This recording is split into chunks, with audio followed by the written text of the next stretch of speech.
जय भीम साथियों, आज 15 जनवरी है और आज ही के दिन सन 1956 में एक ऐसी महान शख्सियत ने जन्म लिया जिसने भारत के इतिहास में अपनी एक अलग छाप छोड़ दी और तमाम शोषित, वंचित, पीड़ित दलितों के लिए एक नया मुकाम लाके खड़ा कर दिया।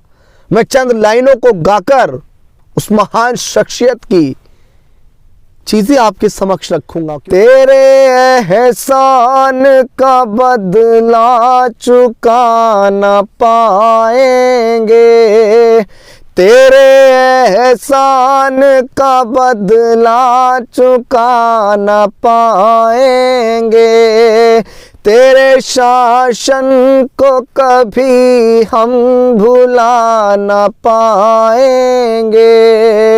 तुम थी मजबूत तो समाज ये सुरक्षित था, तुम थी मजबूत तो समाज ये सुरक्षित था।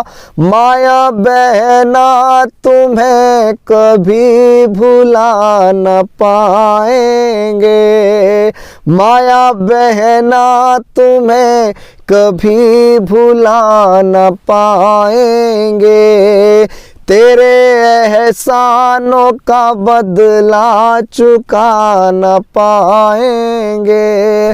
इस बात में हम समझते हैं कि कोई भी झूठ नहीं है कि मान्य बहन जी का जो मान्य बहन जी का जो त्याग है, मान्य बहन जी का जो एहसान समाज के ऊपर है, हम शायद उसको कभी चुका नहीं सकते हैं। आगे की चंद लाइनें समाज से कहना चाहता हूं। देश को अपनी भी ताकत दिखाओ ना मिलके, देश को अपनी भी ताकत दिखाओ ना मिलके, फूले शाहू के मिशन को भी बढ़ाओ मिलके। जिसने जीवन ये इस मिशन को अपना दे डाला, जिसने जीवन ये अपना इस मिशन को दे डाला, उस माया बहन को पीएम बनाओ मिलके, उस माया बहन को पीएम बनाओ मिलके। जी हाँ साथियों, आज 15 जनवरी है। आज ही के दिन 1956 में बड़े दर्द के साथ इस बात को कहा है कि पीएम बनाओ मिलके, क्योंकि शायद पूरा समाज इस बात को देख रहा है कि मान्य बहन जी मजबूत थी तो समाज के ऊपर आंखें उठाने से पहले भी अपराधी 10 बार सोचता था। साथियों, आज ही के दिन 15 जनवरी 1956 को उत्तर प्रदेश के जनपद बुलंदशहर के गांव बादलपुर के अंदर एक लड़की ने जन्म लिया था, जो आज जनपद गौतम बुद्ध नगर के अंदर आता है।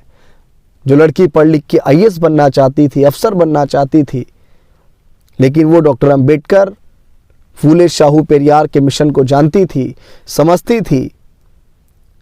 जब वो लड़की अपनी पढ़ाई पढ़ रही थी, उसी दौरान मान्यवर कांशीराम साहब इस देश में सामाजिक परिवर्तन की लड़ाई, सामाजिक परिवर्तन के कारवां को लेकर चल रहे थे। डॉक्टर अंबेडकर के कारवां को लेकर चल रहे थे, फूले शाहू पेरियार लड़ाई के कारवां को लेकर चल रहे थे।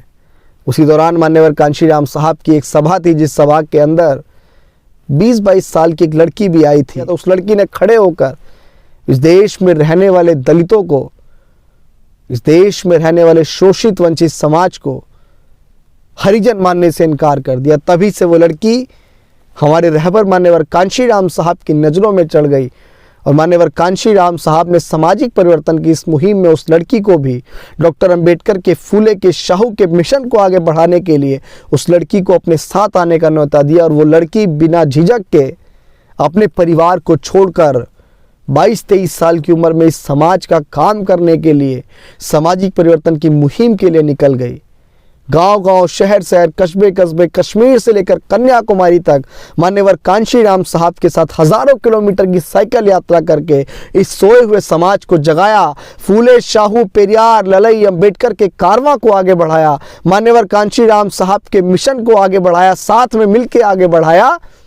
और एक समय आया कि मान्यवर कांशीराम साहब ने DS4 बामसेफ और तमाम संगठनों के बाद 1984 में मान्यवर कांशीराम साहब ने एक पार्टी का गठन किया जिसको हम बहुजन समाज पार्टी के नाम से जानते हैं।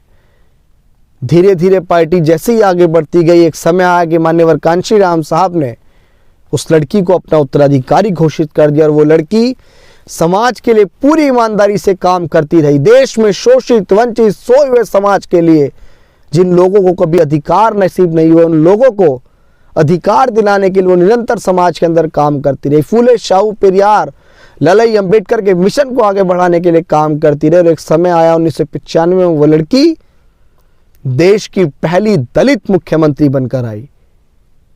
जी हाँ साथियों, जो एक के बाद एक उत्तर प्रदेश की 4 बार मुख्यमंत्री बनी। मैं बात कर रहा हूं देश में रहने वाले तमाम शोषित, वंचित, पीड़ित बहुजनों की सबसे बड़ी नेता, दुनिया की 10 ताकतवर महिलाओं में शुमार, सम्मिलित आयरन लेडी के नाम से जाने जाने वाली हमारी आपकी सबसे बड़ी नेता आदरणीय माननीय बहन कुमारी मायावती जी। साथियों, आज 15 जनवरी है, आज उनका जन्मदिन है। जितना मुझे याद है माननीय बहन जी शायद 68 साल की हो जाएंगी, 68, और आज भी वो निरंतर समाज के लिए काम कर रही हैं। कम ज़्यादा हो सकता है, लेकिन आप त्याग को और बलिदान को नहीं भूल सकते हैं। जिस दौर में माननीय बहन जी ने परिवार छोड़ा, उस दौर में लड़कियां अपने घर से बाहर भी नहीं निकलती हैं, और माननीय बहन जी इतने बड़े समाज का, इतना बड़ा मिशन का बीड़ा उठाकर निकल पड़ी। एक बार फिर से पुनः आप सभी को 15 जनवरी माननीय बहन जी की जन्म दिवस की बहुत बहुत बधाई, हार्दिक मंगल कामनाएं। इस दिन को समाज के तमाम लोग जन कल्याणकारी दिवस के रूप में भी मनाते हैं, तो आप सभी को जन कल्याणकारी दिवस की भी बहुत बहुत बधाई और हार्दिक मंगल कामनाएं।